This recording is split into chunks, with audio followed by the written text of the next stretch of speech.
Good morning, everyone. I am Shelley Burchard with Alberta Health, and I am the co-chair with Denise Milne from Human Services of the Fetal Alcohol Spectrum Disorder Cross-Ministry Committee that provides oversight of the FASD 10-year strategic plan. Welcome and thank you for attending today's FASD learning session. Today's session is the first of the 2012-2013 season, and we are very excited to be with you again this year. We have a promising lineup ahead of us, and starting today with a report on a school-based intervention with students affected by FASD. Before I proceed to introduce our presenters, there are a few housekeeping tips. You can ask questions during the presentation by using the question and answer module on the right-hand side of your screen. A session facilitator is monitoring the questions and will pose them at suitable times during the presentation. If we aren't able to answer all questions during the live presentation, we will answer them via email after the session is over. So it is very important that you include your email address when you pose the question, otherwise we will have no way of contacting you with the answer. The presenter's contact information can be found at the back of the handouts and on the final slide of the presentation. In order to receive your certificate of attendance, you must have signed in after 8:50 this morning. Evaluations for this session will be emailed to you after the session. Please fill them out and return them. We rely on your feedback to continually improve what we do and how we do it. Today's presentations and handouts will be posted for viewing and downloading on the CMC website, which is fasd-cmc.alberta.ca.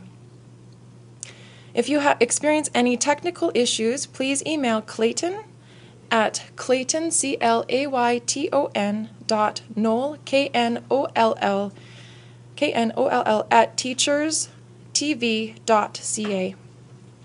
Also, please let your local tech support know as the problem may originate at your end.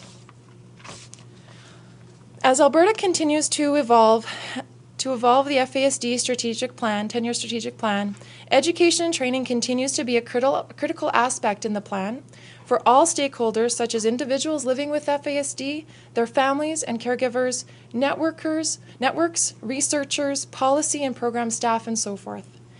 This is our 4th year of offering sessions, and we have moved from video conferencing technology to webcasting.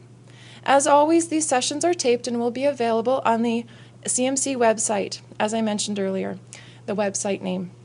We are pleased that the ongoing interest and attendance in this initiative. Today, we have over 300 people in attendance from across the country. We appreciate the ongoing funding and support from Human Services and the work of the CASA Child and Adolescent Family Mental Health, Teachers TV, and the Alberta Centre for Child and Family and Community Research in making this initiative a success. Now, done with all the housekeeping pieces, I have the pleasure of introducing our presenters from the WRAP project. Colleen McClure is the Associate Superintendent for the Student Services for Greater St. Albert Catholic Schools. Colleen has worked for Education Public Schools and Alberta Education for the last 30 years. As supervisor of the Inclusive Learning Outreach Team, Colleen collaborated with others to identify the supports and services that would benefit junior and senior high school students presenting with a diagnosis of FASD. Out of this collaboration, the WRAP Success Coach project was launched, and the goals of student engagement, achievement, and well-being have been realized. Sandra Swafield is the supervisor of Inclusive Learning, Outreach, and the project coordinator for the WRAP project. Sandra is trained as an occupational therapist and project manager. As a clinician, she has worked in school-aged and adult rehabilitation services, which has supported her work with the WRAP project. Tracy Mastrangelo is a success coach at J. Percy Page High School in Edmonton and regional consultant in the WRAP, the Wellness Resiliency and Partnership Project. Prior to this, Tracy used her social work education while working in the Yukon government with family and children's services supporting and educating foster and adoptive parents who care for children affected by trauma, FASD, and emotional abuse.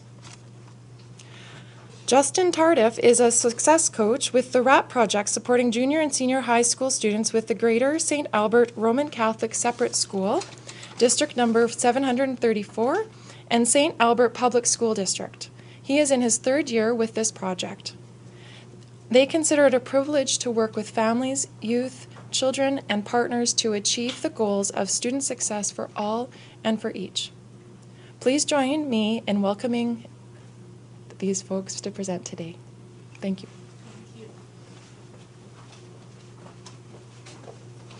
Good morning. Thank you, Shelley, for introducing all of us. It is such a pleasure for us to be here this morning, and I want to thank all 300 of you out there for joining us. This is really for us a celebration, because what began with the simplest of ideas, thanks to the contributions of many, and it truly has been a collaboration, and thanks to the diligence of the students in the project and the commitment of their families, we've realized tremendous success with the interventions we have placed in schools and communities to support junior and senior high students with fetal alcohol syndrome. So we're pleased to tell you what we have observed to be working over the last number of years.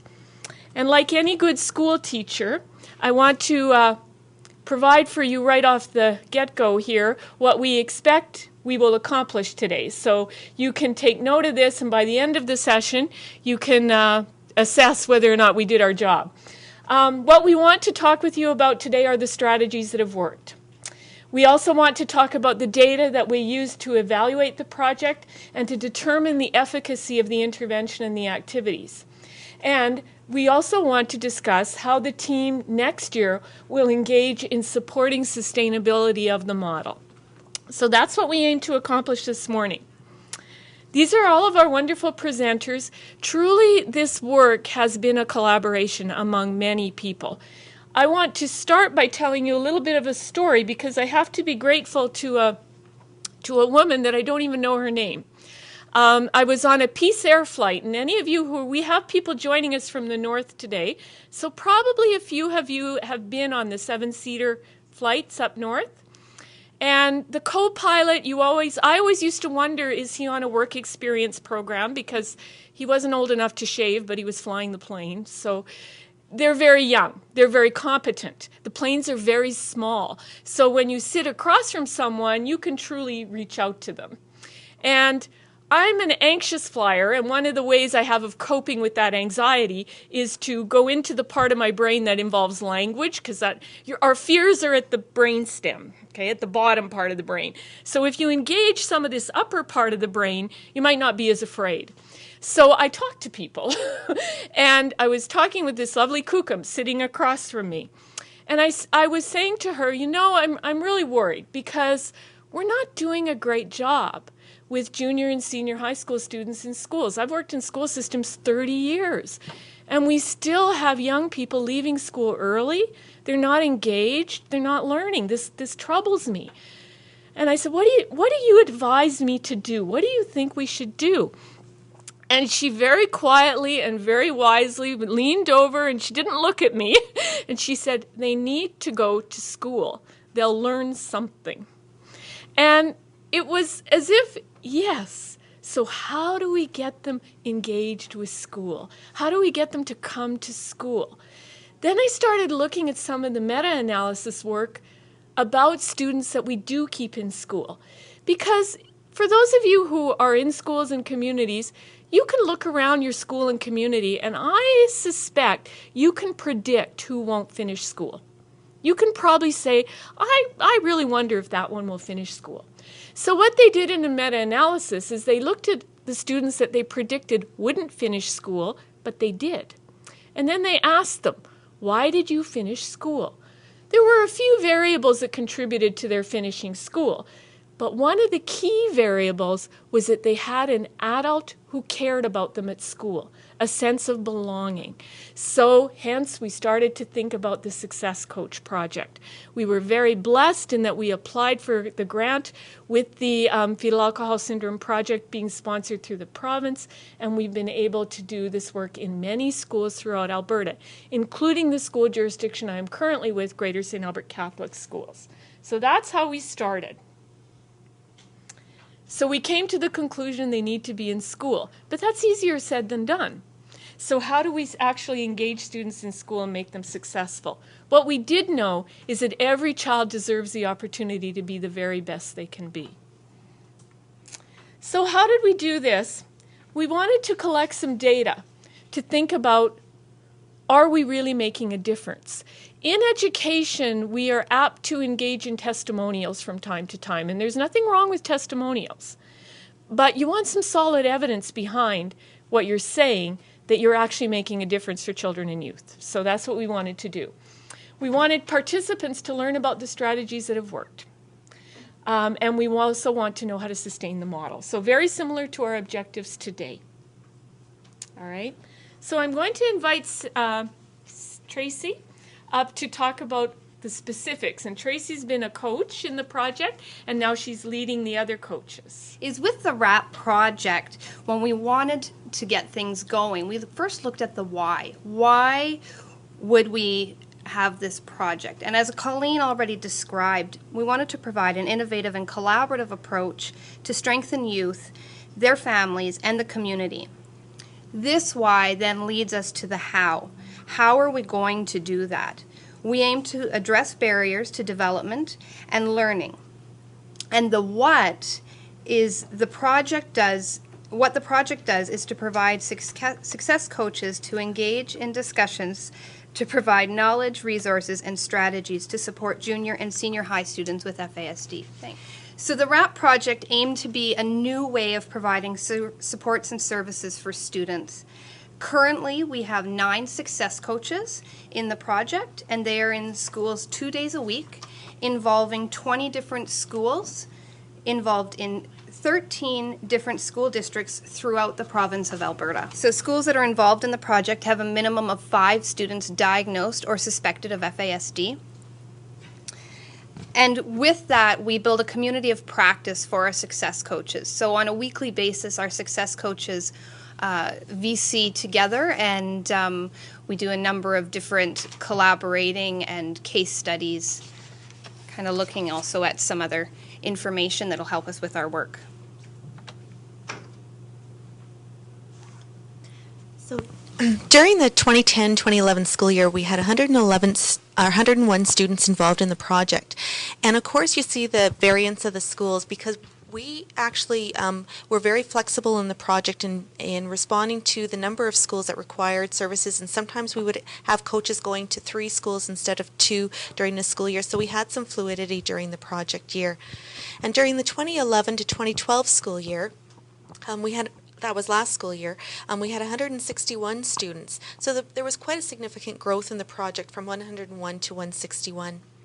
We also have an external evaluator for the project, which is KPMG, and we collect the data, but they interpret and evaluate the results and report, actually produce a final report at the end of the school year, and those results are reported to Alberta Education.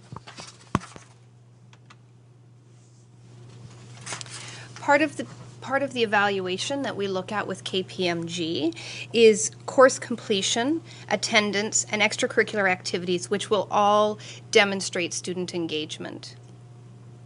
Course completion is important because we know that in order for students to complete their courses, they actually have to be engaged in the work that they're doing in the classroom. So that's something that we work on, and we have some data a little bit later in our presentation that talks about that. Attendance, obviously, if students are coming to school, then they're somewhat engaged. Sometimes it's a matter of once they get to school, getting them actually into the classroom, which is part of the role of the success coaches. And then extracurricular activities. We found that if our students can be involved in extracurricular activities within the school or within the community, then they are engaged somewhat.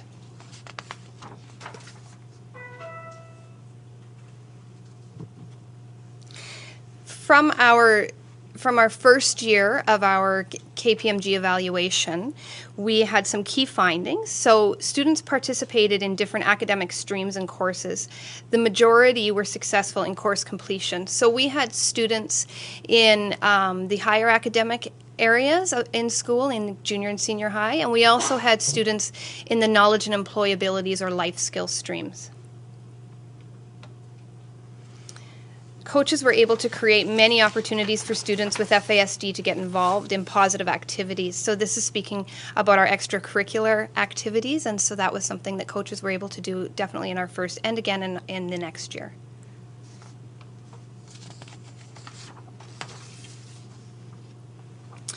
Students became involved in many different activities. Some were involved in drama projects, some were involved in sports. Some of our students and coaches worked together to get work experience in the community or in the school for our students. One of the pieces of data that we collected in the project as well too was looking at student engagement in the schools. And over the last 2 years, we collected information as to the number of students that were engaged in extracurricular school activities. And last year, we were actually really surprised and so encouraged to see that 51% of our students, of the 161 that are involved in the project, actually participate in school-related extracurricular activities, which we saw as a really positive activities for them to be involved with, and very, very encouraged by it. In Alberta, we also are lucky to have a mental health capacity building project, and so some of our schools that our success coaches were in also had the mental health capacity building project, and working between the two projects, the students were able to be introduced to some other mental health activities, whether it was yoga or meditation or stress reducing kind of activities.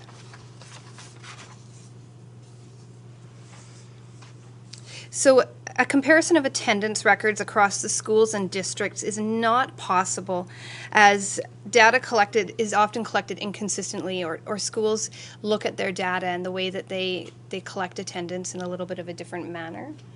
That was definitely one of the challenges that we've experienced with the project, is that in different districts, recognizing if a student is absent for a day or a class, or they're not attending like English 10, but they're working in another room, and so we weren't able to actually record on that that specific data, and our focus then turned more to suspensions and expulsions.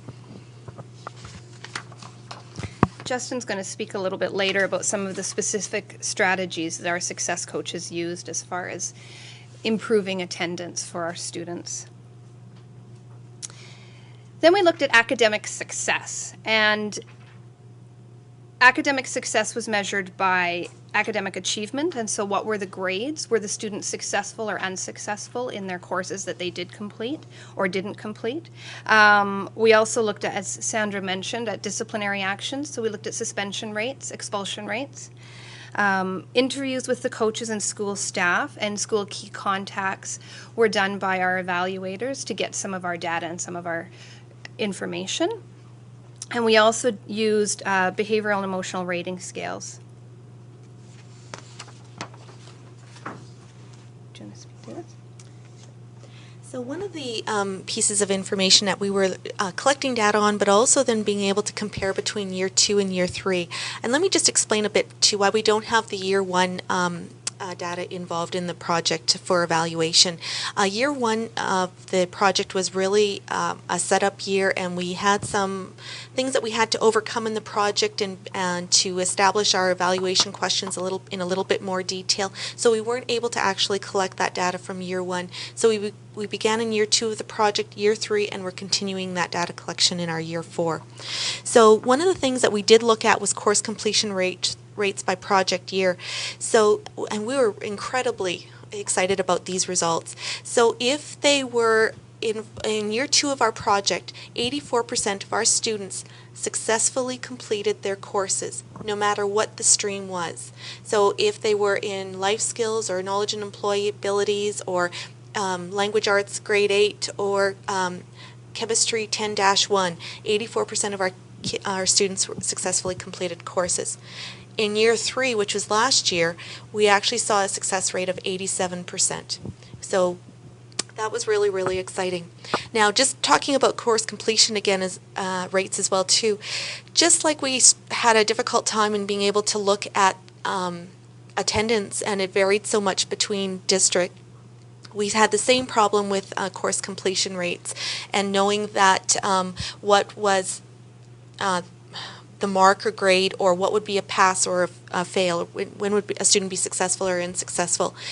And some districts record it by letters, some are by a 1 to 4 number system, some are a percentage, and as well as what is the pass rate according to a letter versus a number. And it became too much for us to be able to compare it that way, so we determined at 51% successful or unsuccessful. And this one here is really, really exciting. So if, just looking at last year's data, students that were new to the project in last school year, 79% were successful. However, if our students were involved in the last 2 years of the project, 97% of the students successfully completed their courses, again, no matter what stream they're in. So we were really, really excited and encouraged by that result.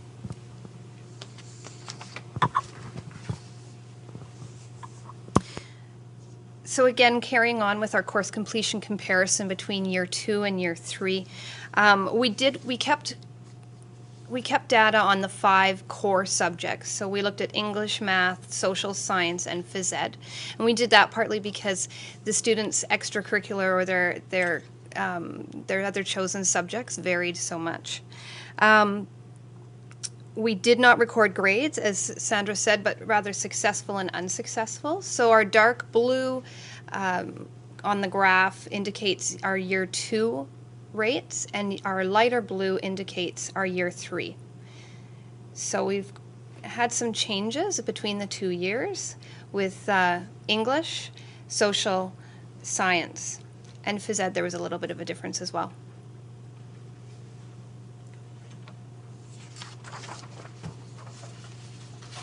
So this slide continues with our course completion. Again, the darker color, it's a little bit different, sorry. The darker color indicates successful, and the lighter color indicates unsuccessful. And so we've broken it down, so each course, English, math, social science, and phys ed, and then what type of a program were the students in, regular, modified, adapted, K&E, or life skills.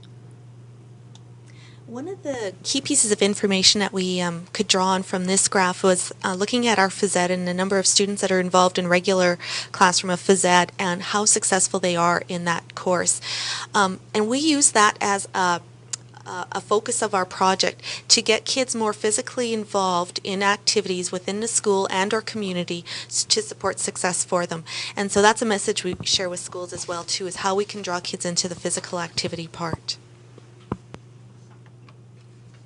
So comparing our 2 years, our year 2 and our year 3, we have an 84% courses were completed in year 2 versus an 87% of courses completed in year 3. We've definitely seen an increased completion of assignments, and that carried from year 2 to year 3 as well.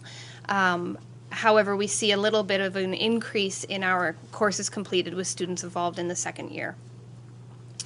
Increased reading skills, we've seen definite improvement. Again, that has happened in year 2 and it's continued through year 3. Improved attention in class, I think again has happened in year 2 and definitely continued in year 3. Just in sharing one really great success story that we have with a student who's in grade 10, and when we first started working with her in the project, she could recognize her own name, and she was able to read like mom and dad, but that was pretty much it. So even for the signs in the school, she wasn't able to read the signs in the school. And so we started just working with her a little bit one-on-one and with the support of the school staff as well too, of just supporting her reading skills and looking at technology that we could use to help support her reading skills. And I know that somewhere probably around April of this last school year, I had heard that she was able to read 3 pages straight now. So it's just an absolute wonderful support or success story. And this girl's goal now is to actually get her learner's license. So we're really excited because you have to be able to read signs down the road. So it's a really great story.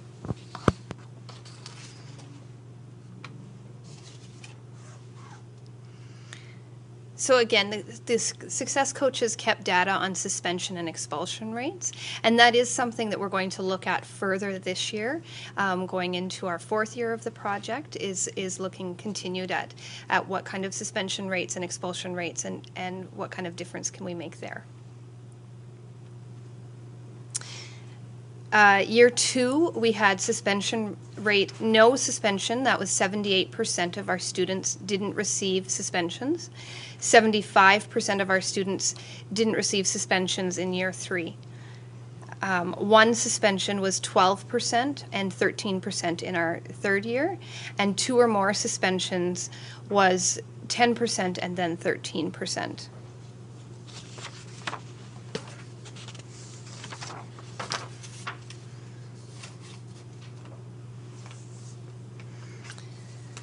So again, this is going back and comparing students that were new to the project versus students that had been involved in the 2nd and 3rd year. And so we definitely see an increase in our no suspensions recorded. Students that were new to the RAP project last year were at 72% rate, and students that it was their 2nd year in the RAP project, we had an 80% rate with no suspensions recorded.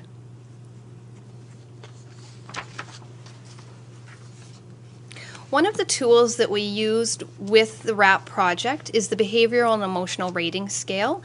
It's a strength-based approach, which is something that we try to take with the project and focus on with our students. And it assesses the behavioral and emotional strengths of children. There's 4 rating scales that were completed, The student completes 1, the parent completes 1, the teacher completes 1, and the success coach completes 1. And those are done twice a year. So we do those about in October. The coaches are working on them now, and then we do them again in May. So we have a pre and a post for each year. Do you want to speak to this? So our next project evaluation question was, has the project enhanced the physical, emotional, or social well-being of participating students? And we looked at 2 different pieces of information to be able to evaluate that question.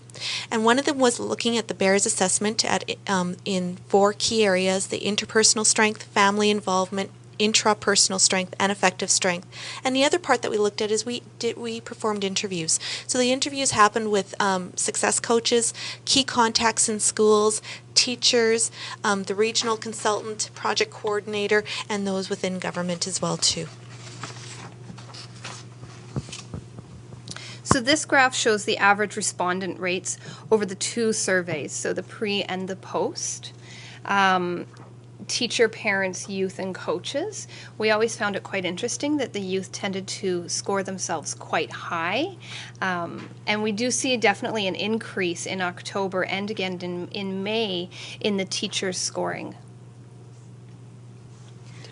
That was one of the, also another exciting piece of data that we found with the project was looking at the teacher rating score from initially at the start of the project. When we first started completing the very first round of October in 2010, I guess it was, the first time we had done the BEARS assessment, we had found a large number of questions and categories in the BEARS unable to score because questions could not be answered. And it was quite significant actually, and that by the end of the school year we were able to complete scoring for all BEARS. So what that really told us was that we just became more aware that we need to get to know kids as well too, and that was one of the positives from doing the BEARS as well too. We also looked at our coaches' strength scores because they're quite high, and we sat and going, well, why are we so high with scoring the students? And I think part of that has to come down to that one of the approaches that is key to our project is using strength-based. And we look for the strengths of the student, and we look for the strengths of the family, and we look for the strengths of the community, and that's what we pull on and draw on first when we're looking at our kids. And I think we probably picked some of that up with our BEARS assessments as well too. Another one of our questions that we looked at during our evaluation is, has the project increased school capacity to work effectively with students with FASD? And we looked at 4 areas that we did that work, one-on-one consultation, written communications to staff, presentations, and then research. In one-on-one consultation, school staff and the coaches worked together to learn more information about FASD, and so possibly consulting one-on-one about a student in the classroom. Maybe a teacher was having a struggle or not sure how to rework some of the assignments for a student, and so that would have fallen under the one-to-one consultation. Written communications to staff. That happened often via email. Some of the coaches were creative and started a newsletter where they were able to send that out to teachers and to school staff about FASD and helping them understand the strengths and sometimes the struggles of students with FASD, and then presentations. And so each of the coaches we've asked to have the opportunity to present the project and to present FASD in their schools. Last year, we were able to look at another piece, which was research, and we worked with the U of A and Dr. Pai and Dr. Cheryl Poth on doing a research Professionals Without Parachutes is the project, and that was transferring knowledge for the teachers, and we did that both at J. Percy Page and Elk Island School Division.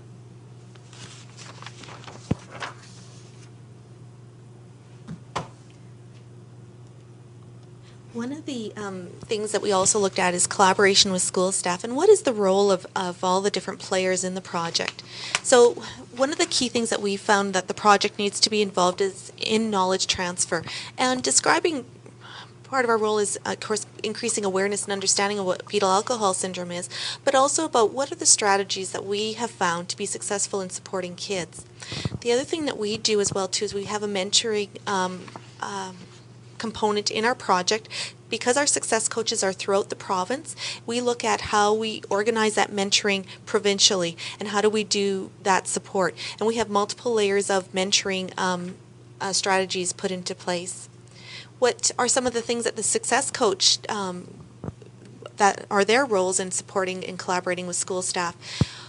In a lot of our schools and school districts, it's almost become the community of practice where we now find that school staff and parents and students come to the success coach for information on fetal alcohol syndrome. So we're also related in that knowledge transfer. And what do schools do? Well, while we're in the schools, of course, we're supporting the students and families.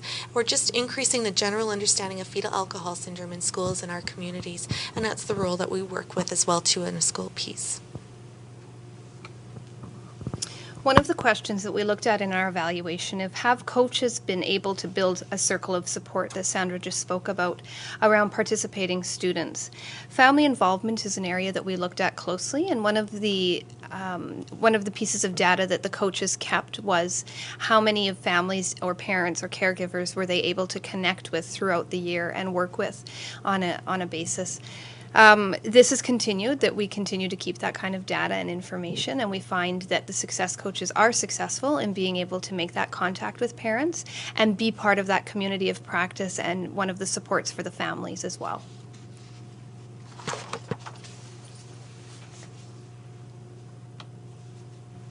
Thanks. When we're looking at our circle of support, we look at the collaboration with the school staff, and that worked both with teachers and school administration. And so working often one-on-one with teachers or in a classroom, supporting the teachers working with the FASD students, and then also working with school administration to understand FASD and how we can maybe work around some of the disciplinary concerns with our students.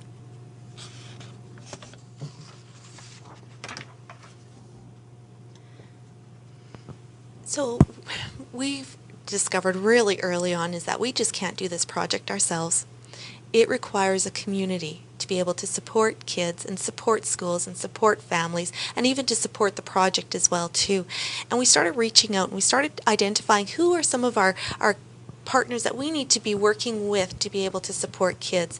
So here's just kind of a really brief listing, but it's our partners working with us that make the project successful. It is key to our project.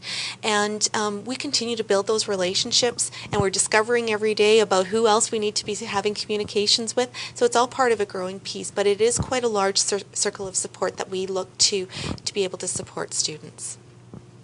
So here's one of our discussion questions that we had provided, and we're throwing it out. So, it's kind of food for thought and thinking about answers that you might come up with, but also as well too, it might be a time too if you have any questions for us. So in providing supports for students with fetal alcohol syndrome, what measures are you using that help determine if the strategies and supports are working so students are attending school and being successful with course completion? This can be a time when people are just talking amongst themselves if they're all in a room together, but I also, if people are asking questions through the Q&A or commenting, I can share them now. And one question we've had is, what are some of the roles that these community partnerships take in providing supports, as in justice, cultural? So some of the roles that our partners have played, the FASD networks, our coaches are involved in the FASD networks and attend the meetings that the networks have on a monthly basis. Connecting Aboriginal students with elders, and the coaches worked closely with First Nations, Métis, and Inuit services throughout their school divisions to make those connections. Sometimes it was bringing an elder into the school, sometimes it was connecting them in the community as well. Work experience placements, and so that would have involved numerous different organizations in the community. Extracurricular activities within the community, so martial arts, cadets, military groups, youth groups, music lessons, and Special Olympics. And just to comment on, Special Olympics became a really key piece of, or a support system for students, especially when we saw that one when we looked at our course completion rate and how high or how successful kids were with physical education. And so we looked to the Special Olympics piece to be able to support kids out in community, and also to establish those social connections that maybe, those healthy social connections that maybe weren't happening beforehand as well. Question, is the child or youth remaining in the school? Are they not being sent home or being taken out of the classroom? That's one measure they've been using.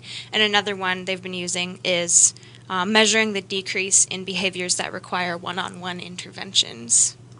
Excellent. I like that. That's really, really good. Yes, we'll get on that one as well too. Those are great measures. Thank you. You know, that was one of the ones that we it was our first target, because if we can't get kids in school, we can't measure course completion. We certainly can't measure social, emotional, and physical well-being. And so for a project, we had to, our number one thing is having kids walk through those front doors at school and not walking out of those front doors of school until the end of the day. And so that was our work, and especially during those transition periods or those downtimes, such as a natural break during the school day, the recess or the lunchtime periods, or if they didn't have a course during the day, how do we keep kids in school? So that was a key piece.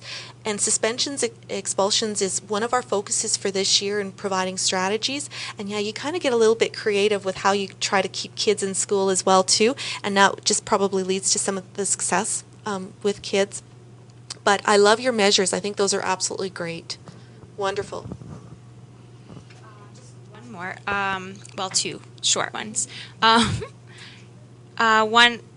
Lisa Walters responded that this time their school has no FASD supports, and so they're just not even close to the assessment kind of stage.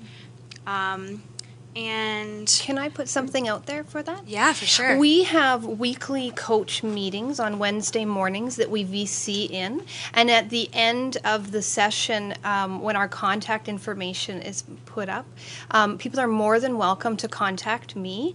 On once a month, we do a case study session, and so it's from 9:30 to 11:30, and we open that up. So if there's a case that somebody wants to discuss, more than welcome. Another another one of our Wednesday mornings involves professional development. So we either will review an article or we'll have a guest speaker into the project, into the VC, and talk about services that are available and supports that are available. And we are open to having people join us on those as well. Oh, that's amazing.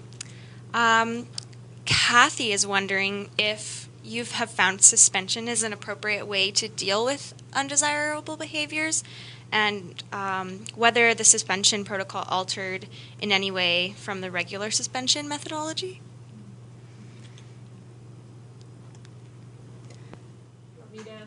I'm going to look to Colleen to come in as well too, because there's that equal is not always the fair piece of it, and you have to be creative, and you have to be it has to be individualized.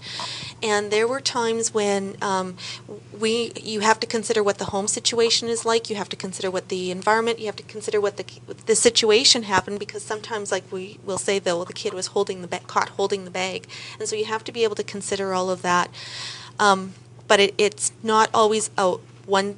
This is the way the system goes, is that it does require flexibility, it does require careful consideration and lots of discussion. I'll let Colleen come in and I'll finish up with the restorative culture part that we're talking about after. Okay. Thank you for the question, and thank you for all the questions and the interaction. This is great. I don't think, Angie and I have been at many webinars, so this is really, really very good. People are engaged with this topic. With regards to suspension is something that is afforded administrators under the School Act. So can they suspend? Yes. With due process, yes, they can. They can write letters. What we do know about students in general who leave school is that over time, there are a series of suspensions, and they just become less and less engaged, and they disappear on us. So what we really want to do in schools is work to prevent suspending students. And the success coaches have been tremendously helpful with that, because they have sat with school administration and said, let's come up with a plan. The reason administrators will suspend or feel they need to from time to time is they are responsible for maintaining a safe and caring environment at school for not only the student who might have FASD, but for all the students and staff. But we do find that if we put in a good behavior support plan, a good safety plan, we can prevent suspension, because suspension doesn't necessarily change the behavior that the student was suspended for. Support will change that behavior. So. Thanks, Colleen.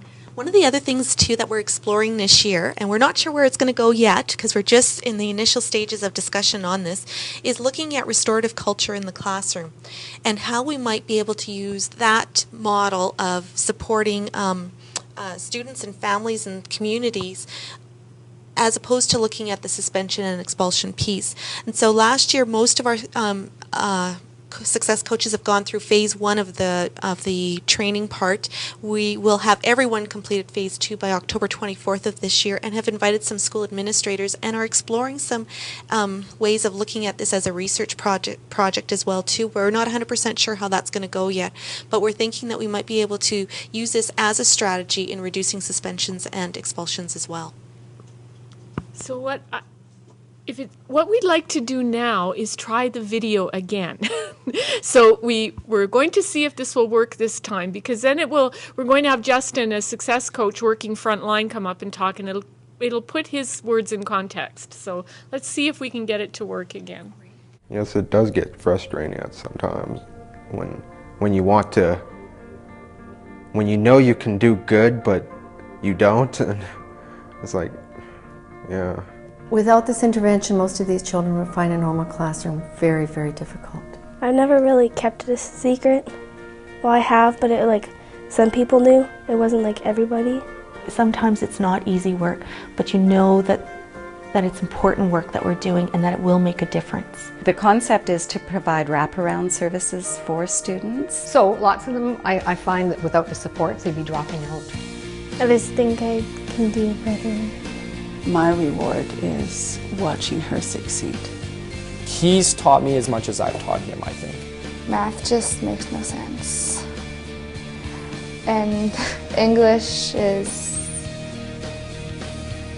difficult. It's not just teaching language arts.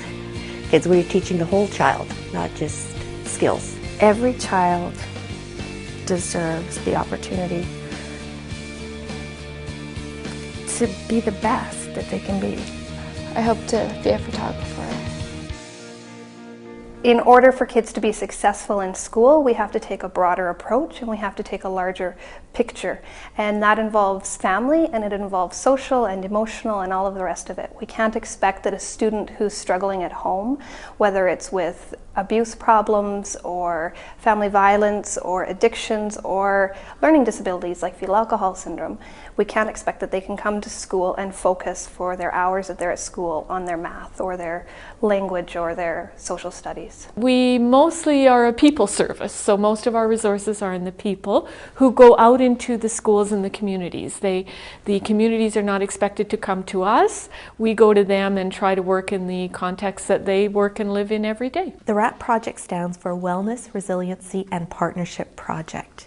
It's a project in its second year and we're going into our third year of supporting junior and senior high school students with fetal alcohol syndrome. For students who present with fetal alcohol syndrome, they have been born, they didn't ask for it, they were born with significant neurological damage that we can't fix. We knew that there were FASD kids, but we're finding out more about FASD and how it's on a spectrum and what we need to deal with in order to make these kids more successful. Usually it's a lack of social skills. Being a developmental disability, FASD, you can see a lot of social skills that aren't present. A lot of them have very artistic, musical strengths. Some of them are very athletic. So the thinking in the WRAP project was if we could put caring adults in schools close to the students. Teachers are caring adults, but they are very busy delivering program of studies. That's their responsibility. So caring adults who could connect with these students, help them to get everything in place so they can come to school, be engaged, start to set some positive goals for themselves, start to find out how to achieve those goals. So that was the thinking behind the WRAP project. Currently, we're in 9 different school districts throughout northern Alberta. We have combinations of schools where we have shared coaches between Catholic and public schools, as well as have partnerships with fetal alcohol networks in their communities. If this was not in place for the students, if this type of support and team approach, I really do think that these students would leave school and they would be unsuccessful. I have an amazing team surrounding me from every direction with the WRAP team that I know are in the same situations. So that offers, you know, you're never alone. We need this whole village of people then to support them and make sure they have very good life outcomes and that they make some of those good choices, but to coach them and support them through when they don't. They need a cadre of caring adults. I think that when we have kids that have alcohol effects or other disabilities, then that village needs to be big, but that village needs to be close and connected. And so the village needs to work well together and needs to have that real team and group dynamic. Bringing the community resources, the home life, and the school environment together, that has been priceless. There's no way that just myself could do this work. It is a team effort. We have 3 goals with the WRAP project. The first goal is to support student engagement. The second goal is to increase academic success. And the third goal is to support emotional, physical, and social well-being of students. And what do you think of yourself? If you were to describe yourself to me, how would you describe yourself?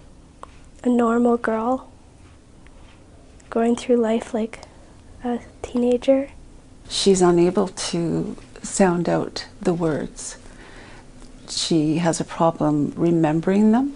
I think a lot of it is memory, and Kelsey's memory doesn't seem to want to work for the letters. They're spelt correctly, I know that, but I just can't sound them out. I think it's important for Kelsey to work with someone that believes in her. I think if you can't read or write and you're in grade 10 and all your peers are doing it, it would be easy to feel less than. They just helped me go through it, and they told me I could accomplish something in life, and it made me happy. I really focus on trying to get that school-based involvement for their social, their emotional, their academic especially, and their physical needs. He breaks things down and tries to help me at whatever I'm struggling at, and gives me ideas on how to do it on my own as well. Building that bridge of getting him re-involved within the community sports and got him active with a soccer team to jump into his passion, his love for soccer, but it's also to get him out there and developing those social skills, those peer interaction skills that he knows and he's identified is a goal for him, and that's a realistic goal. He helps me make resumes. Like, we made a resume on Tuesday, and he helps me with schoolwork. What I want to do is build my role within the family and the schools to help alleviate any pressure I can, so these students are set up for success. We were having a silent auction at school, and Justin and his fiance were here, and there was a fight going on at home, and I said that I wanted to come, so he got it together with my friend Michelle that her parents would drive me home afterwards so I could actually go, so I came. What are your favorite things to do? Swimming, pow dancing, and round dance. In that order? Yep. We started out when I first got to know Sienna with just helping with some organization, and we would go through her binders and her books, and I started to see a pattern on a lot of her writing that every day is a good day. Now, are there people in the school that help you out? Yeah, Diane helps me. And how does she help you? She helps me with my work. We created the snack basket program so that it's kind of like a work experience within the school. We've tried to incorporate a lot of things. It will help her build on her academics as well. She has to do inventory with it. She has to do counting. I go to the classes first, get them. Then I had to count how much to put more in, like 20 snacks. Like if there's already some, I had to put like 7, 10, probably some not even, then I had to take them back. It's easy for Sienna to fall behind and feel down about that and feel discouraged. So we work on breaking what appears to be big jobs into just little jobs. My marks are getting up, getting better. We have data to suggest that students are staying in school, they're completing courses, they actually are reporting that they go to the coach for support. We have coaches reporting about all of the services they've been able to provide. So we're fairly confident that this is a very practical way to get students the supports they need, not only to complete high school, but to set goals for themselves as young adults so they can be successful in other parts of their life. I've never had so many resources at my fingertips, or if somebody doesn't know the answer to a question, they find it. I think that the team approach is essential to the project and is essential to the success for these students. We want them to be successful here, build themselves socially, emotionally, and then go into the world being capable. Finishing high school is a big part of succeeding in life. So having that success can go on and benefit society, benefit everybody, I think. It might take time to build the supports and the relationships with students and families and schools, but it makes a difference. It makes a difference to that child, and it makes a difference to our communities, and that's what's so important. And that's kind of the big picture. It's not about our agenda, it's about meeting the needs of the individual and the student. I mostly play soccer, but basically I can be good at anything.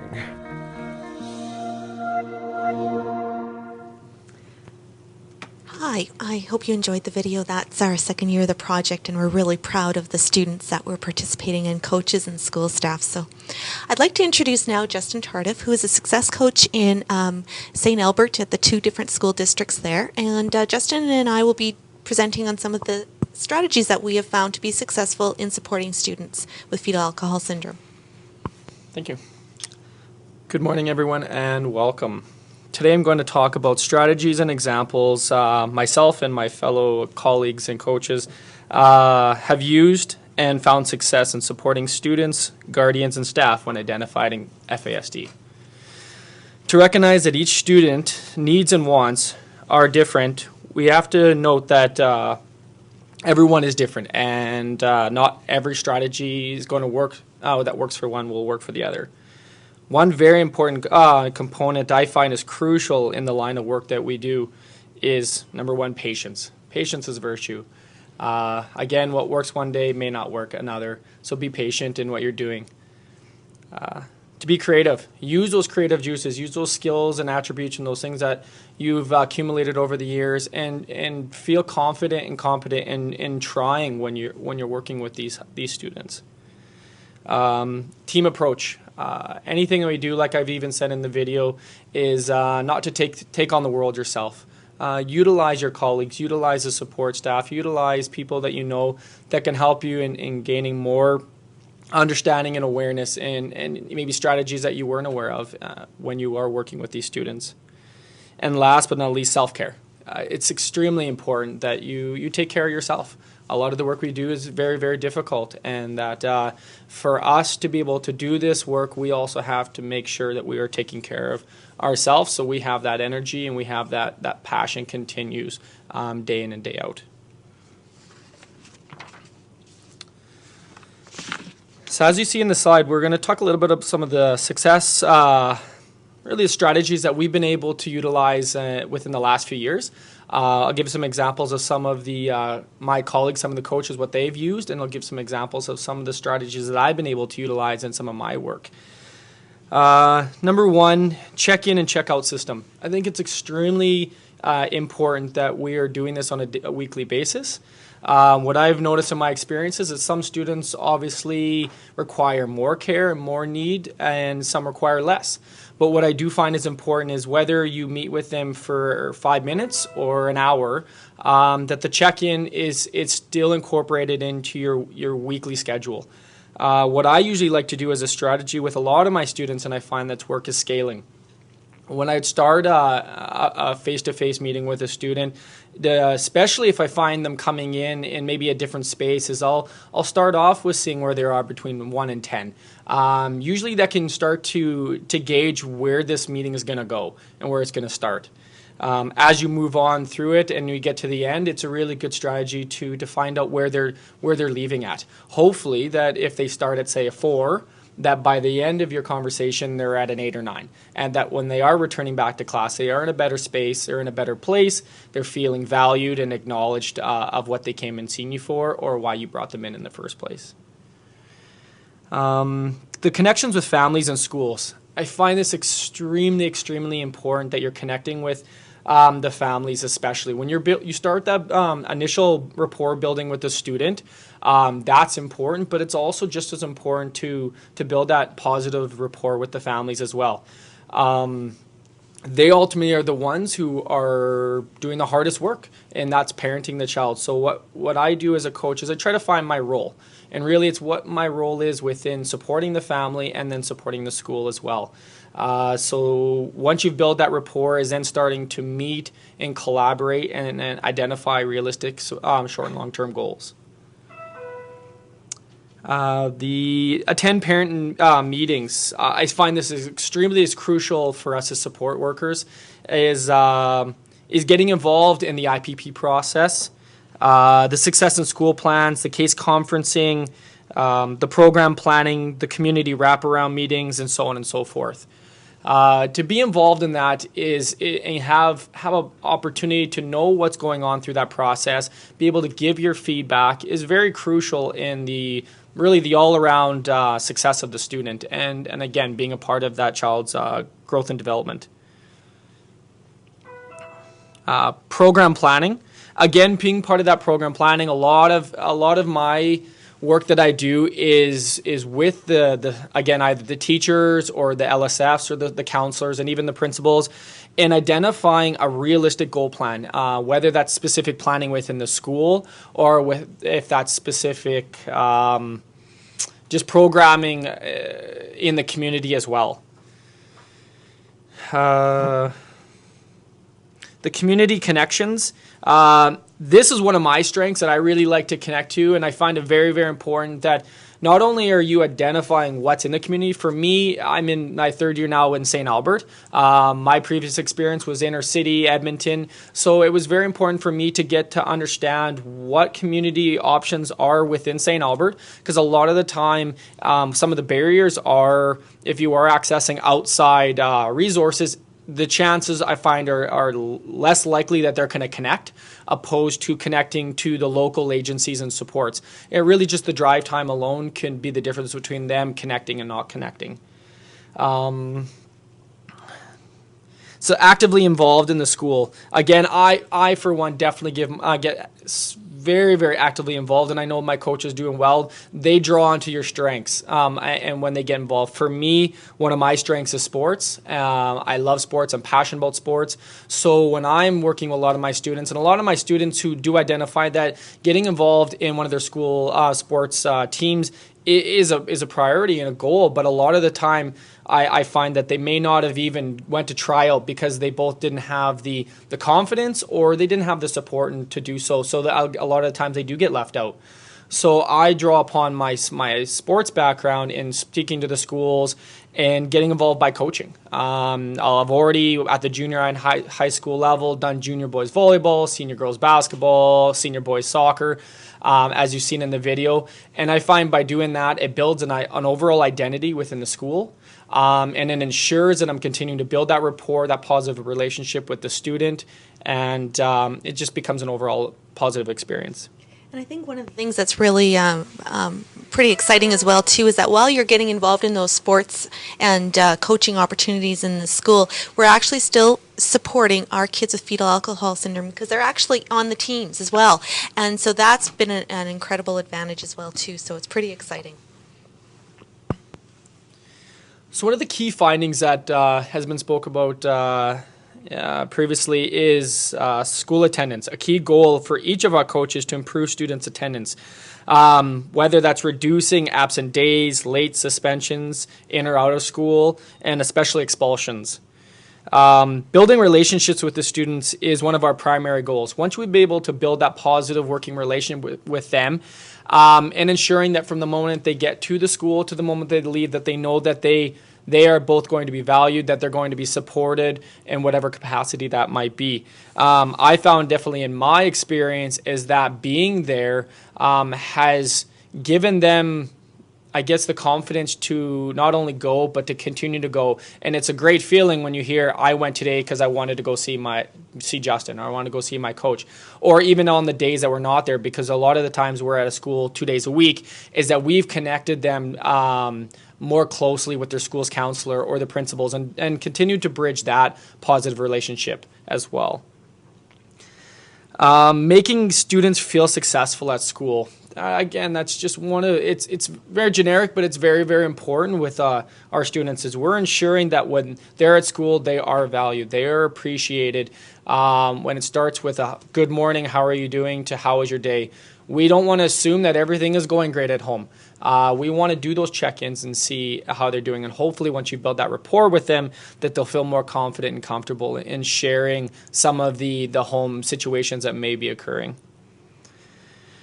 The text and phone calls, I find are very, very important as us as success coaches, especially we live in a tech-savvy time, and a lot of our students do have cell phones now, and especially because we were only at the schools a lot of times 2 days a week and over through program hours, and sometimes things happen on non-program hours. Things happen on the evenings and weekends. When I do share of using this as a strategy, always be cautious about boundaries. I'm very careful when I do give my number out to students or give it out to parents, that they're aware that we do have lives too. And we need to be able to have our recharge time. But if I do give the number, they know that these are better times to give me a call unless it's an extreme emergency. Texting is always a better way because, again, we can screen them a little bit better, but also I do check my phone quite often so I can respond. Sometimes that's all they need. I've had several experiences with a student who sometimes the text message went from being in an utter crisis to resolving the potential of her continuing to self-harm or thinking about self-harm, and that would be another trip to the hospital. So by just making yourself available could make a huge impact on their lives.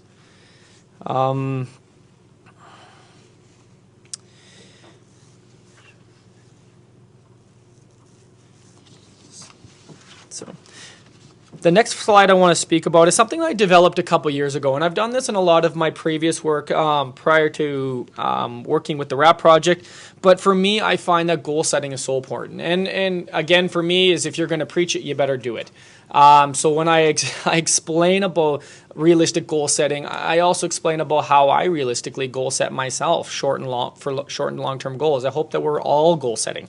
So I established this goals outcome tracking sheet a couple years ago, and I just want to explain a little about it. And please help yourself to developing your own or utilizing a sheet like this. So when I use this form, I typically use it when we do have our case conferencing or our parent-student meetings. And when I sit down with them, I talk about not just short and long-term goals, but realistic goals. So when we are writing these goals, we are ensuring that, number one, they are attainable. Number two, they are something that we start to identify who's going to be helping sustain and maintain this goal.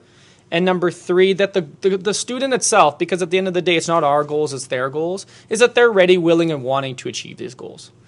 So when we start to identify these goals, we do look at the academic component, and that's a lot with the respect and the support of the school is what can we look at academically to help support them, and especially within my roles, what can I help them academically to support? Obviously, their social emotional development and growth is, again, how can I support them, whether it's connecting them in the school, connecting in the community or at home, or even just having those check-ins and talking to them when things they're not maybe having a great day. And then obviously the physical engagement. I do find that physical engagement, whether it's in the school or community, is really critical. So talk to them about what are their interests, what are their strengths, and at all costs try to get them involved, even if it's supporting them to go to that tryout. Because again, there's a lot of times I've seen if you don't even do the support, by just encouraging them to go, they may not go. Sometimes taking that extra step and that extra measure to go with them can play the big difference. So in regards to the strategies, just identifying some strategies that are going to be able to work to help this goal be attainable. Some of the resources. So usually what I write is the people who are involved in helping sustain and maintain these goals. And at the end, it's always, what I love is the evidence. What you always hope as a coach and as a person in our field is that they're positive outcomes. So if they achieve a goal, that doesn't mean that goals are achieved and everything is good. No, as soon as that goal is achieved, we're identifying a new goal. So, and at the top, one thing I want to address is at the top it says student signature. I want the student to sign that because I want them, number one, to be accountable. They're accountable to the goals that we've identified, and that says that, yes, I'm going to do everything within my power to support myself in achieving these goals. I get myself. Now I'm on the hook. I'm accountable for helping achieve these goals and doing everything I can. And second of all, this is also a great way for me to, when I meet with these kids, is I can go back to these goals and say, all right, that's what I need to be working on with this student today. And third of all, I try to get the parents to sign it as well, again, because they have a key role in the success of the students' goals. Transitioning support in the schools and in the community. Again, I find this is extremely important for us as coaches, and even in the early stages of being in the project, I found that being with the schools, that the feeder school component was very important, both identifying, looking at the students at the junior high level, and being able to support their growth into the high school and beyond. So that's why right now the schools that I am supporting are feeder schools. So when it comes to transitioning into adulthood, a lot of the strategies I've been able to utilize, again, when it comes to that transition phase, is start early. Literally, we're in the first month of school, and I am already in my head and having talks about what does life look like after school. You have a lot of these students either transitioning into the high school or transitioning out, and we want parents to be aware of all their options. I've had lots of parents come up to me and say, Justin, I'm really worried for my child because I don't know what's available for them. So that's where I can come in and start to provide them with options. Or, Justin, my son's going to go to university or college as soon as they graduate. Well, the reality is for a lot of our students, that isn't realistic. It's not realistic that they're going to be going into a college and university program. But what is realistic for them is to look at utilizing their strengths and looking at programs such as life skill programs, pre-employment programs that can both help continue to develop that growth and development and help them to support them in sustaining and maintaining realistic job placement, and also to support them through that placement. So part of the traditional planning, again, is being a part of that process, being part of the talks with the school and the staff about options, especially what I've seen from going from the junior high and high school level. And when IPPs and all those things are developed is great, and especially at the junior high level. But what I find is really critical is in making sure that those programs and those services are also carried forth. Right, and that when you follow them into the high school level, that those reports are read, so they do understand and are informed exactly where the needs and issues of the student is. The career exploration kind of piece, again, I do it in a lot of the programming. I do it individually as students. Is again, a lot of students do identify that they would like to get a job. That's fantastic. I think that's a realistic goal. But we need to be realistic that do they have prior work experience? What is their experience? How confident and comfortable are they? Where is their skill set at that moment? So starting off by doing career exploration, starting to see what they're like. There's lots of great programs out there, and they're free of cost, and you could utilize. Doing the resume building them an awesome resume. It's amazing how empowered they are when they have this resume in their hand. And then helping them, supporting them in job shadowing, whether it's even starting with work experience, it's more volunteering to help build into that resume so there are future job opportunities. And then when it comes to summer camps and stuff, that's another thing, especially when you're getting to the last months of the school year. It's very important that through those summer months that they're continued to be supported. As us as coaches are able to take a bit of a step back, we want to ensure and we want to feel confident that there are community supports and placements in place that are going to support those students, because that is a really critical time. Those 2 months and the Christmas breaks are real critical times, I find, for our students. So it is really important that we are ensuring that there are people who are in a supportive role to help them so we can take a break. The next slide I want to discuss is something that both myself and several other coaches have developed, both individually. As you can see in the slide on the right side, I developed what's called just Coach's Corner. I hope Don Cherry doesn't sue me for making the reference, but I thought it was very appropriate. And I think this is a really, really fun, innovative way to get awareness and knowledge and understanding about what is FAS out to, again, to staff, to teachers, to parents, and in the community. I find this is a much less intrusive way to get this information out, instead of sitting down and saying, oh, here's this workshop, you should go to this workshop, you should go to this case conference, you should travel here. I don't find that that's always going to happen. But what I do find is if you can find things like what we're doing right now, the webinars where they can relax, have a cup of coffee, and educate themselves about new strategies and awareness that's out there. I also find that with the Coach's Corner is I try to include knowledge about what is FAS, information just like the learning series, and each month what is some of the key topics and the opportunity for them to get involved with it. Any key findings or articles that I might come across that I think are appropriate and informative for staff and for parents. And then at the end, I usually like to have, because I look at it as kind of an opportunity for coffee talk. So I like see staff reading it while they're on break or relaxing. I try and make an FAS crossword. Or in my most recent, I found this beautiful poem written by a young girl with FAS. And I thought that's just a great way to end off each month's newsletter. Also, just to let you know that our RAP project is in the beginning stages of developing a monthly newsletter. We are looking at being able to branch off to connect to even a larger audience. So as we continue to grow and develop that, hopefully be able to find it online very soon. So one of the other things that we look at is almost like the pyramid of interventions where we have universal, targeted, and specialized services. We also have that kind of an approach with the RAP project. And when we look at universal, there were really two rules that we had with our project. The first one was that, coming from some of Gordon Neufeld's in relationship matters and relationship building that he speaks about, is that if it takes 3 adults to have healthy relationships with students, we want the success coach to be one of those with a healthy relationship with the student. So that was key, is how we develop that healthy relationship. And the second one is that every one of our students should have their birthdays recognized, because that was not happening for all of our kids.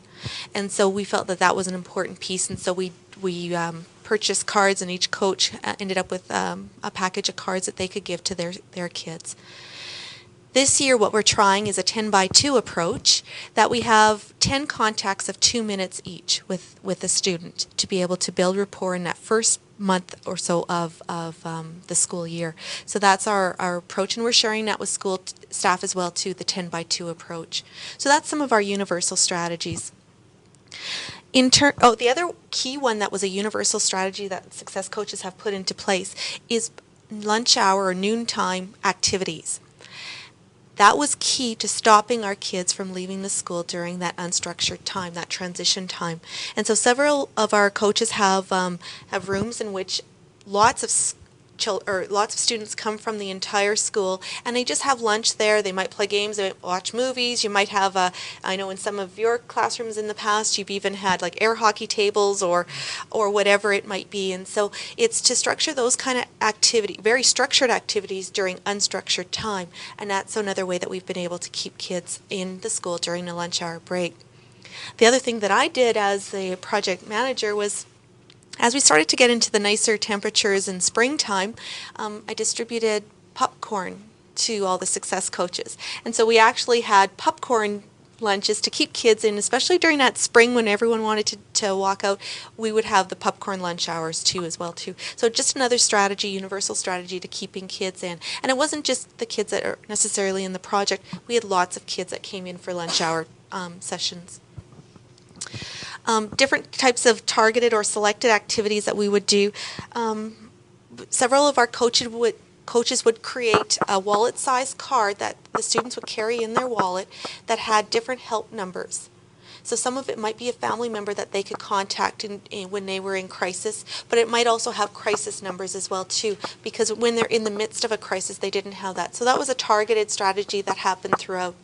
We also have coaches that have helped in presenting information on preventing fetal alcohol syndrome to our health or COM classes as well too. So that's just another one of our targeted strategies.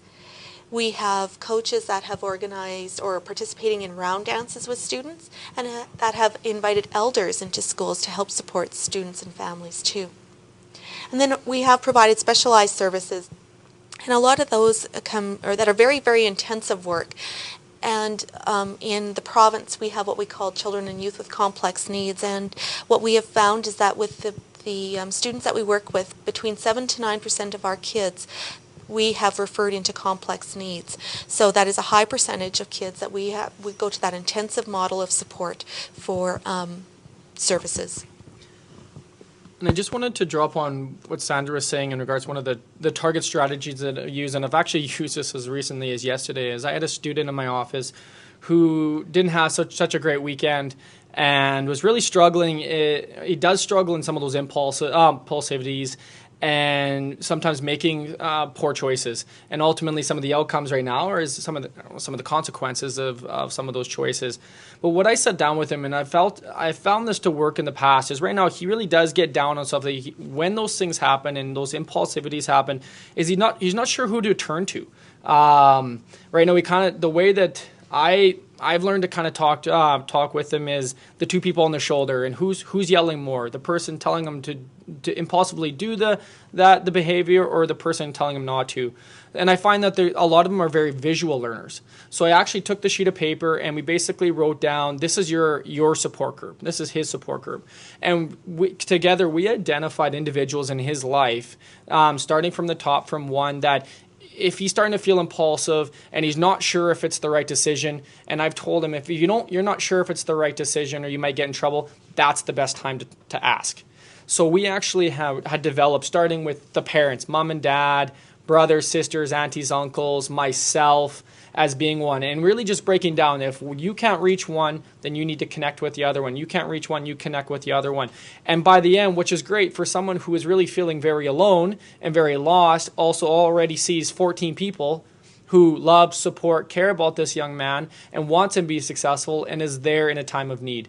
So not that it absolutely eliminates that the impulsive behavior, but it absolutely can reduce the outcome by him actually going and consulting with one of these individuals before he goes and does the behavior and then has to suffer the consequences. And one of the other strategies we sometimes use with our students too is creating comic strips, and we role play through the use of a comic strip. And of course, it's just stick people, unless we have some students that are very, very creative, and we absolutely do. But we will role play and we'll work out problems as well too, just through comic strips as well. We're just going to talk about some of the strategies that we use for supporting the physical well-being of students. So again, not to draw too far back into physical well-being, but obviously for me, especially in my work, I think it's very important. I think healthy mind, healthy body. So the more we can get them actively involved, and that doesn't always necessarily mean sport. For me, I'm very open that there's more than just sports out there, and there's more than just sports teams. So it's either getting them active in social committees. That's actively involved. That's I believe that is physically being engaged and involved. Maybe it's drama production, getting him involved, and not only just encourage him to get involved, but try to be involved yourself, or at least get to the play. I think that's really important. Instead of encouraging him to go, is that you're actually there at the production evening. The physical fitness for a lot of the students, again, we're in a time where video games are really important. It's not to say that not to put down the video game and get outside, but to find ways that we can strategically monitor and maybe even limit the amount of time so that they still have the video game time, but they are getting inside and engaging in outdoor activities and playing. I know for St. Albert, a lot of my students, I get them engaged in a service center. It's an amazing building that houses lots of different physical activities. There's lots of programs within it. There are opportunities for specific socioeconomic families for either low cost or free services. And for some of our coded kids, services like this sometimes can actually even be free of cost. So I do suggest that you do explore some of those types of options in your communities. Dealing with self-injurious behavior, last year I dealt with this quite a bit. And it's a very difficult situation. And again, that goes back to your self-care. When you're dealing with situations like this, you got to ensure that both you are debriefing with colleagues and then you're doing something good for yourself as well. But when doing this, again, try not to ever do it alone. Consult with individuals and colleagues, and really just to sometimes be there for them and have them talk to you can be the difference between then continue to self-care and just being able to vent and move on. Nutrition and hygiene. A lot of us as coaches, especially other coaches, have been able to develop programs within their schools for hygiene and for nutrition. I think it's great. Again, healthy mind, healthy body, and that starts with ensuring that they're eating properly. For me, one thing I find is being a male in our field, and I encourage those males to keep getting involved in this kind of field. But for me, I take it very seriously as being a positive male influence in these individuals' lives. I find that for a lot of my students, they've actually had negative experiences with males, and it sometimes even traumatic. So again, once I build that rapport, I want them to feel that, or to know that, not all males are like that. Not all males are here to harm you. There are males here to help you, and to actually, if that's a life skill, and that's a positive life skill. So we can't change the past, but we do want to ultimately look at them feeling more safe and more comfortable in supporting males. So that's something I really try to utilize in my practice. And I have already switched the slide by accident, That's okay. So my apologies. It's all good. Yep. So emotional well-being. So developing trust, building cultural connections and emotional supports. Developing trust is huge. If they don't trust you, they're not going to talk to you. If they don't trust you, they're not going to come and see you. If they don't trust you, They want nothing to do with you. So that rapport building, that sustaining and maintaining of that trust is crucial. So when you talk about confidentiality and you talk about at times when they do talk about harming self or others, that they fully understand and that you explain it in a way that they are going to understand that. So you are not you're not destroying that trust. You don't want to work 6 months with an individual and because of one small circumstance you've wrecked that whole working relationship.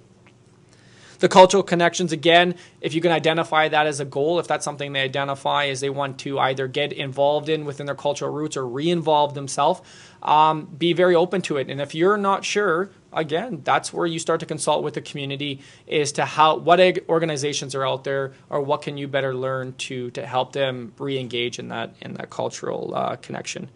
And the emotional support is just very important. Just be there. Just be there for them. Sometimes not even what you say is opening your ears and being a good listener.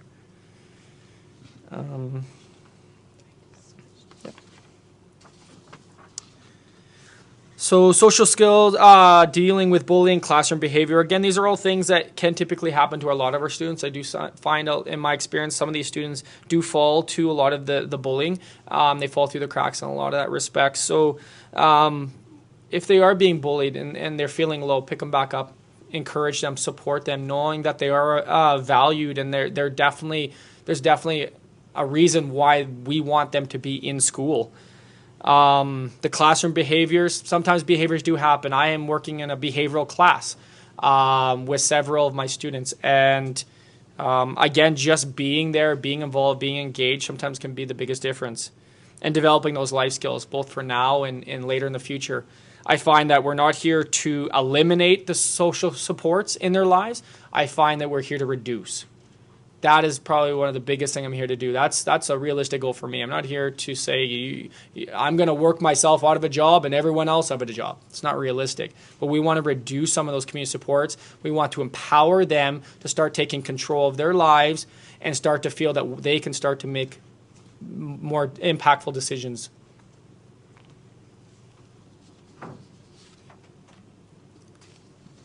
Now, I'm wondering if we might just be going to, that's kind of the middle part of our section, and if there might be some other questions that we might be able to answer. Sure. We've got some questions coming in.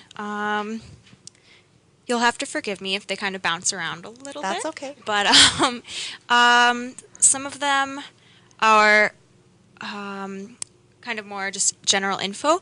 For example, we had some technical difficulties with the video, so people are wondering if there's a way they can access that video later on. Colleen? Hello. As you know, all of the webinars are archived, and our amazing Clayton is telling me there will be a way to include a link to the video with the archived information, so you will get it. And we're sorry about the technology difficulties, but we're also really thrilled to have the technology because we're in a room of a few people, but 300 of you are with us, so that's remarkable. Yeah, thanks. And that should be up within the week, hopefully. And another information question. The newsletters you talked about, is there an email kind of list that people can be a part of? Yes, absolutely. If you, at the back of your slides, there is a name and address for Tracy Mastrangelo. She's the regional consultant with the RAB project. If you send her an email, we'll create an email list.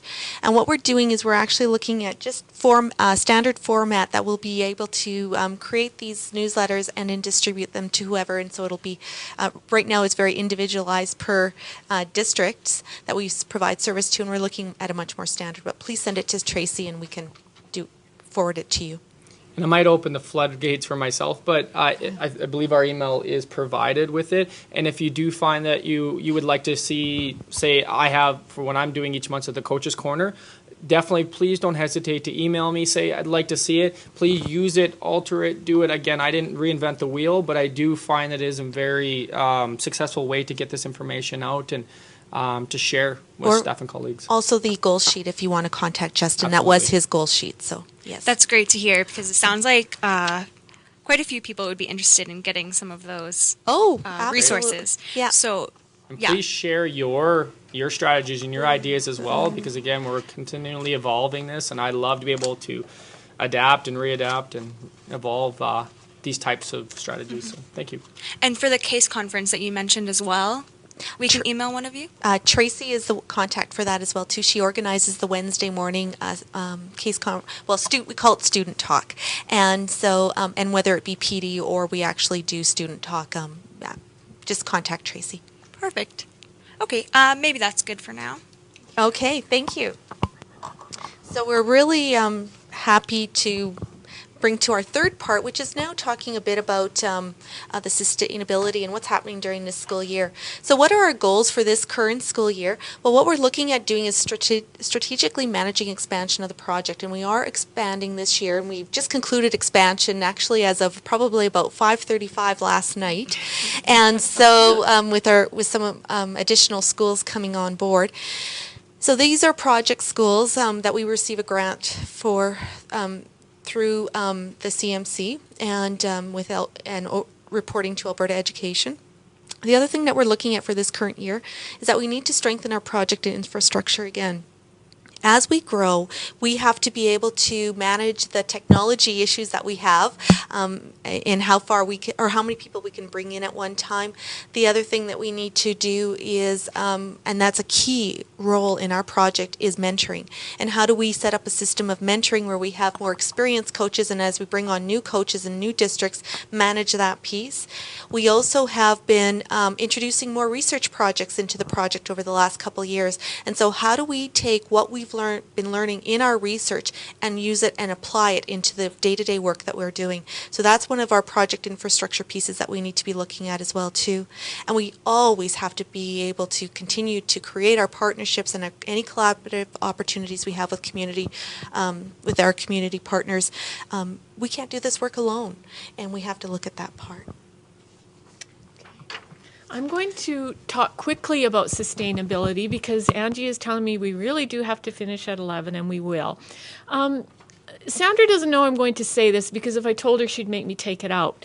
But, you know, sustainability will take care of itself. If you're thinking about doing a project like this, hire and get involved the very best people you can with a tremendous skill set. Sandra is an occupational therapist, experienced working in schools, tremendously experienced with including students in schools who have diverse learning needs, and she's a stellar project manager. She's trained as a project manager. So she can work effectively with the many partners, but always be thinking of the evidence base and the data to guide our sustainability, and I think that's made a remarkable difference. We also have very skilled people like Tracy, who's been a social worker in the North and really knows the work. Justin, whose passion cannot be described, and people sense that when he works in our schools. So you get the best people on the team, and your project will be sustained. The other thing I want to articulate is that all of our students, 109 of them, we've tried, probably more now, Sandra. This year? Yeah, this 161. year. 161 students we're tracking, junior and senior high students. When you're in the world of education, people always want you to evaluate what grade 3 students are doing. You know why? Because you get really good results. So we said, no, let's take students in junior and senior high. They're a little more complex. And we are getting really great results. But all of these students are included in community schools. They're not off in special places. They are in community schools with their peers and their families, and they're working with people in their community. So sustainability is part of it's part of the inclusion picture because you are a member of the community and we're making community connections. So we do want to continue to provide support for our individual students, but also their care providers. And our coaches will tell you they have ongoing communications with parents and family. The other sustainability thing is that we're very fortunate that the FASD project is a 10-year strategic plan. So we've had great support from the cross-ministry committee. We want to bridge those connections with partners. They are doing many good things for people in community. We have to be talking with them all the time. The FASD networks, those are key connections. So those are some of the keys to sustainability. We want to be responsive and flexible. Those are the pathways to success. So these are some of the key areas of sustainability that we are exploring as a project this year. I'm not sure where it's all going to go yet, but this is what the areas that we are looking at is what is our vision, and Tracy presented at the beginning of the presentation with the 3 circles. We continue to look at our data that we're collecting and the results orientation. We look at funding because we do have partnerships with fetal alcohol networks in the province in which they have funded success coaches and how we make all of that work. We have to be adaptable to changing conditions in this project, and especially in working with this population, and knowing that we are providing a service that is understanding the community environment that we're in. Collaboration is key. How do we get our message out, and how do we increase awareness and understanding of fetal alcohol syndrome, but also the supports that make it work? And who are our key champions and key stakeholders that we need to be working with? And this is the focus of the project in the 2012 and 2013 school year is sustainability. So when we look at sustainability, this is the part that I'm looking at for this current year are the 4 key questions. So what functions has the project implemented? Really, what's our project about? What is the evidence of the value of the functions of this project? What functions would be lost if the project wasn't there? And could this function be sustained by integrating, redeploying, leveraging, and budgeting?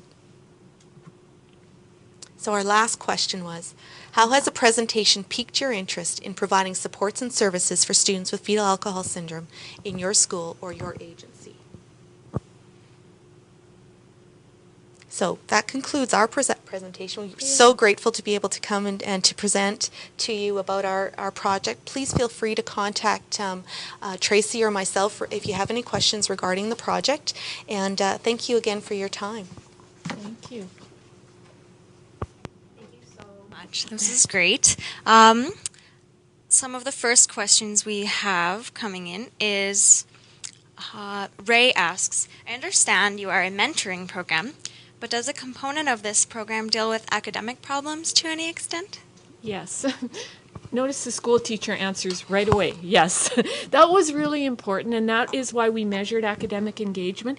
And you'll remember at the beginning of the presentation, there were those lovely stats. The students in our second year of the project, a second year of mentoring, course completion was really high the first year. We were thrilled. What, 86%? 84. See, she remembers all the numbers. Isn't she grand? But second year, I think we went up 97. That is critical. That is critical because success in school, if we want positive outcomes for these young people, we want them to be successful at school. So academic engagement continues to be an important part of the project. And what about students who don't make it in the program, that leave or just can't make it in the schools right now? Is there any follow-up or anything we haven't you can tell had us it. about that? Well, we've had a few, and part of it might be because of there was 1 or 2 years ago we had a group home that closed. And so then those students were dispersed. We do try to make connections with their receiving school to be able to share strategies and supports that work. Sometimes we have students that leave that we don't know where they go. And so I know in one of our locations where there was a student who is First Nations, and then we started calling around to different bands to find out if they've gone back home and trying to locate the student as well too. We have worked out really great relationships with some of our bands where a student has left and they have continued to drive that student back and forth. The band has decided that so that they can continue to go to school in that the school that they're registered in to get the supports from the success coach. So that's been really, really great. And that would be what, 2 or 3 students, Sandra? 2 or we've had several students that we have movement of our students, but somewhere we've been working really closely with the bands to make it work. So out of a sample of 161 students with the diagnosis of FASD, adolescents, That's a remarkable success rate. And you'll hear what Sandra's saying there. It doesn't cost a lot of money or take a lot of time. It's about the relationships. So that you can call someone and say, Johnny's not at school today and we're really concerned. Where is he? That can make all the difference in the world. And I noticed you said FASD diagnosed children. Yes. And are all the children in the study diagnosed? Most of our kids are. However, we do have some that are suspected of having the diagnosis of fetal alcohol syndrome. But suspected means that we've seen somewhere in a report that that is being queried, so that whether that be a doctor's report or a psychologist's report. We also know that we have some kids on a wait list to be able to go through the diagnostic clinic, and so we're thinking that because of that there's probably some suspicion as well too.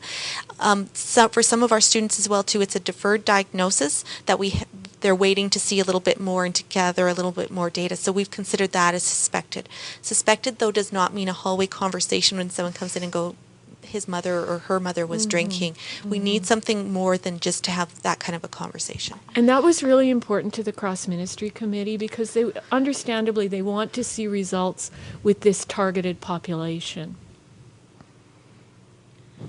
And do you have any data on the home situation of the children? Like, do they live with their biological parents or foster parents or anything like that? And you know, we haven't. That's a really good question, though, too. We haven't collected that. Here's kind of one thing that I do know we kind of experienced. When we went to go make the video, we had two criteria for making the video. Is number one, they weren't with a foster family because that meant a whole different level of consent, and we were trying to roll out our video pretty quickly. So there was that part of it. The other part of it was that the student needed to know they had fetal alcohol syndrome. And from 101 kids that we had in our project that first year, we had 5 that we could identify. That was it. Most of our kids do not know that they have fetal alcohol syndrome. And it's not the success coach role to be able to communicate that to them. We rely on families and the medical system to be able to do that. But most of our kids do not know that. And so that leads to a lot of restrictions because you can't give out, Lakeland has a wonderful summer camp program for kids with fetal alcohol syndrome, but we can't give them the handout if they don't know that that's what they have. So we're really restricted in some of the things that we can do to help kids and not better understanding until we wait for that piece to come in. When kids are going through the process of getting the diagnosis, we're there to support them through the clinic process, but also as they transition back into school and that they have a better understanding of maybe that's why things are happening to them or not. I find that really interesting, and that must really influence everything about the coach's work and everybody's work. I was shocked, actually, that it was that hard to find kids to be part of a video. And then it came to light that, they just don't know they even have fetal alcohol. So that was kind of the question that we were, the success coach is there to provide supports so the student is successful in school. That's how we identify our kids, and it's just about success. And to find out, though, that there were that many kids that didn't know what they have, that was shocking for us. Another question from Ray is whether the project has focused at all on teaching methods that are more effective?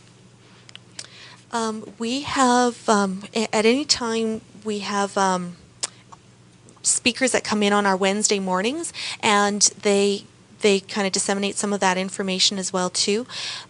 Our research project, the Professionals Without Parachutes, that we've been doing with the U of A, specifically looks at the teaching, or because we were working with teachers, and how do you feel about instructing students with fetal alcohol syndrome. And a large part of that conversation came down to is looking at the developmental versus chronological age, and are we setting the right goals? And what should be the right goals? And are we just taking great pleasure to have that student in school every single day from the start of the day to the end of the day? And that's our first goal, because that was that is one of the biggest jobs that our coaches have. So through that research project, we have been looking at that part. Yes, thanks. I think that's the end of the time we have for questions right now. Thank you.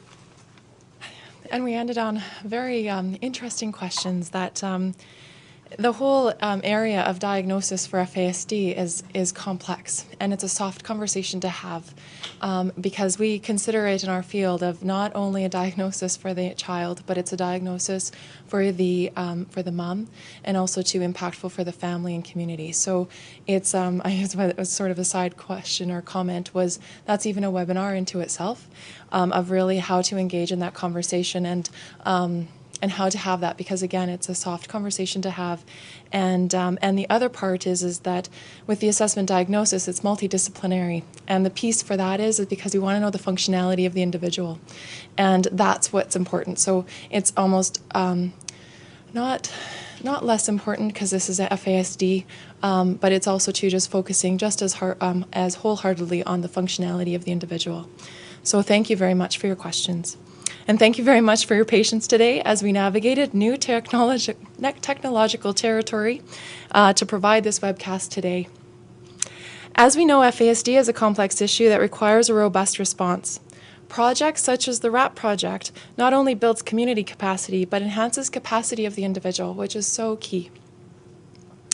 Thank you to Colleen, Sandra, Tracy, and Justin for your presentation today.